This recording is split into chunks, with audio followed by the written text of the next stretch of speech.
Hello friends, मैं Saurabh Suman SS exam गुरु YouTube channel पे आपका स्वागत करता हूं।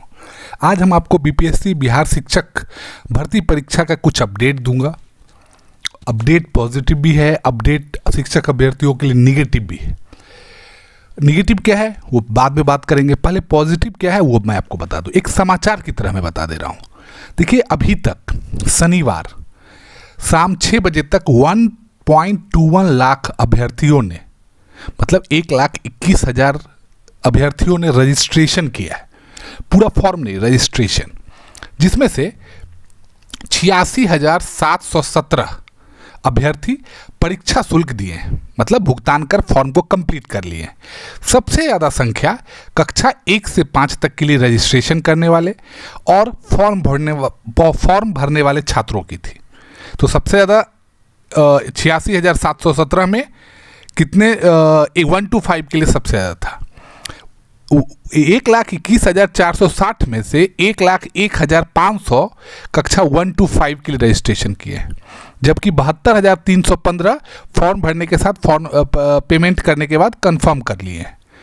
कक्षा 9 और 10 के लिए 11,910 ने रजिस्ट्रेशन और 9,392 ने भुगतान कर कंफर्म कर लिया है।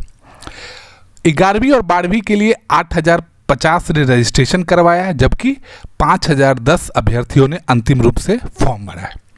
ये मैं आपको इसलिए बता रहा हूँ कि आप किसी फॉरवर्डेड ज्ञान में ना पड़े कि ये नहीं करवा रहा फॉर्म भर रहा, वो नहीं फॉर्म भर रहा। देखिए, हम शिक्षक अभ्यर्थी के हर फैसले में उनके साथ खड़े रहेंगे। हमारी पूंजी, हमारा फ्यूचर, एक शिक्षक का फ्यूचर भी और एक शिक्षक का पास्ट भी, खुद जब स्टूडेंट रहा था, जब से था तब से लेके आज तक, अगर छात्र के हित में खड़े नहीं हुए तो शिक्षक कहलाने के हम लायक नहीं रहेंगे। अब इसमें कुछ प्रो हो सकता है, कुछ कॉन हो सकता है। हो सकता है कहीं पे मैं गलत हूं, तो मैं पॉलिटिकली करेक्ट होने के लिए यहां पे नहीं आया हूं।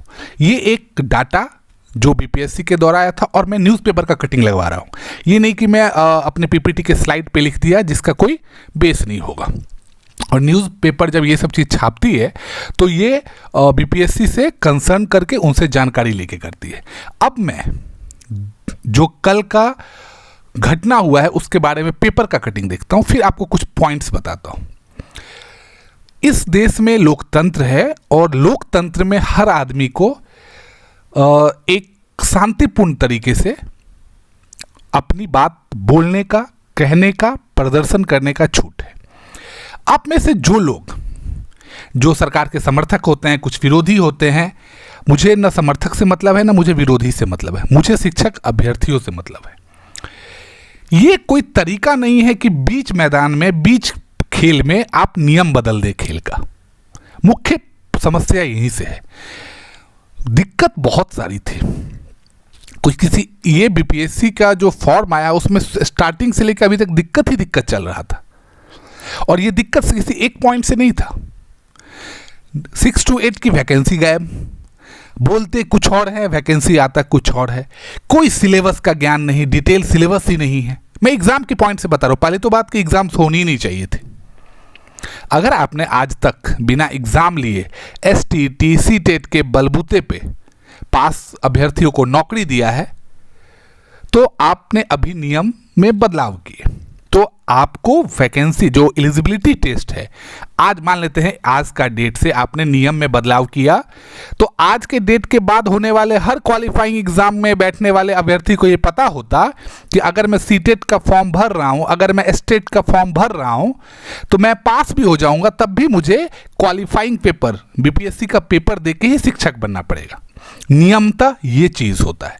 ये नहीं कि आप 4 साल पहले, आपने जो अभ्यर्थी 4 साल पहले एसटीटी निकाल चुके हैं 2019 वाला, और उस समय से सीटेट जो निकाल चुके हैं, उन्हें आप इस भरोसे पर रखे हुए थे कि डायरेक्ट काउंसलिंग के थ्रू काउंसलिंग को एक बहुत उन्नत तरीके का बनाया जाएगा, और मैं उससे सहमत भी था, और आप लोगों को जॉब दिया जाएगा, शिक्षक बनाया जाएगा। लेकिन हुआ क्या? सडन एक नया नियम आ गया। नियम का कोई, जो बोलते हैं ना, शुरुआत नहीं है अंत नहीं। 11-12 बार संशोधन हो चुके हैं। और संशोधन पे संशोधन हो चुके हैं। शिक्षक, अच्छा मैं गलत हो सकता हूं, मैं मान लेता हूं कि मैं गलत हूं।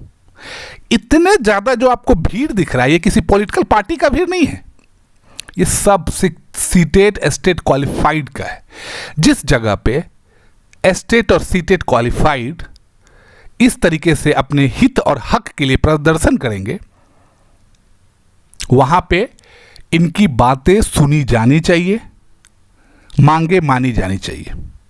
हमने आपको इससे पहले भी एक वीडियो में बताया था कि डोमिसाइल नीति के कारण बहुत सारे लोग, मुझसे भी गुस्सा थे कि आप बिहार के लोगों को ही सपोर्ट करें। देखिए, सपोर्ट करना एक शिक्षक के लिए कोई भेदभाव नहीं होता है, लेकिन जब बाहर के अन्य राज्यों में, हमने कुछ राज्यों के आपको एग्जाम्पल भी दिए थे, अन्य राज्यों में अगर यही नीति लागू है तो बिहार में ये नीति क्यों ना लागू हो।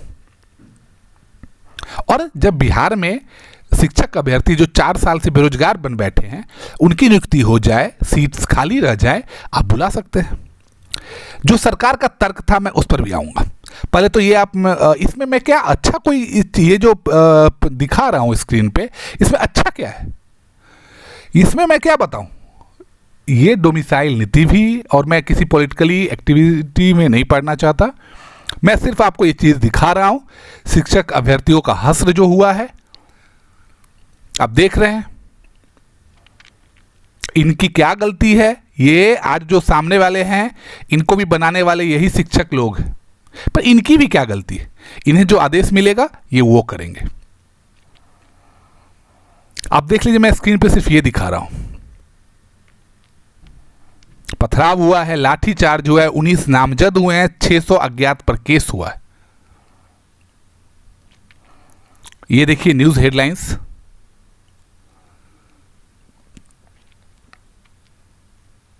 अब मैं आता हूं लास्ट पॉइंट पे। जैसे ही डोमिसाइल का नियम आया, जिसमें बिहार राज्य के निवासी की जगह पे भारत राज्य का वाली बात आ गई, तो बिहार सरकार के शिक्षा विभाग से एक लेटर आया कि देखिए 2012 में भी ऐसा रूल, यहां देखिए नियमावली 2012 के उपरांत विभिन्न स्तर के शिक्षकों के लिए लगभग 1.68 लाख पद विज्ञापित किए गए थे, जिसमें बिहार के बाहर के राज्यों को भी आवेदन करने की स्वतंत्रता थी। फिर भी उक्त के विरुद्ध राज्य के बाहर के लगभग सिर्फ 3400 अभ्यर्थी ही चयनित हुए। मैं सिर्फ अपने मन से लगाया हूं, कारण ये इनके बोलने का तात्पर्य ये था कि देखिए इससे पहले भी था, सिर्फ 3400 बच्चे ही आए बाहर के। मैं आपको बता दूं, उस समय की काउंसलिंग की प्रणाली क्या थी। हर पंचायत आपको विजिट करना पड़ता। अब सोच लीजिए, कर्नाटक, केरल, यूपी, या यूपी अपने साइड वाले को, जो बॉर्डर है वहां तो चले गए, 2-4 पंचायत में कर दिए। लेकिन अभी क्या प्रणाली है, अभी तो पूरे को खुली छूट है, ऑनलाइन कर दें। पिछले बार का अगर काउंसलिंग नहीं पता होगा जिन्हें, वो पता लगा लें कि आपको पंचायत घूम के, डॉक्यूमेंट्स दे के, पर्ची कटा के, और हर पंचायत में अलग आवेदन था। बिहार में एक जिले में 20 प्रखंड है। उस 20 प्रखंड में टोटल आप जाइएगा तो 203, मैं एक जिले की बात कर रहा हूं, जैसे एग्जांपल मैं समस्तीपुर की बात कर रहा हूं, 200 के आसपास पंचायत है। तो एक बाहरी अभ्यर्थी एक जिले में आके 200 पंचायत में जाके फॉर्म भर सकता था? नहीं। तो जो आसपास के पंचायत हुए, जगह हुए, प्रखंड हुए, जिला परिषद इलाका था, वहां पे उन लोगों ने फॉर्म भरा और 3400 अभ्यर्थी चयनित हुए। लेकिन इस बार की प्रणाली में और उस बार की प्रणाली में जमीन और आसमान का अंतर है। ऑनलाइन फॉर्म बैठे बैठे बिना गए आराम से आप भर सकते हैं। तो ये तर्क देना कि सिर्फ देखिए पिछली बार इतना में इतना हुआ था तो इस बार भी टेंशन नहीं लेना है, नहीं होगा।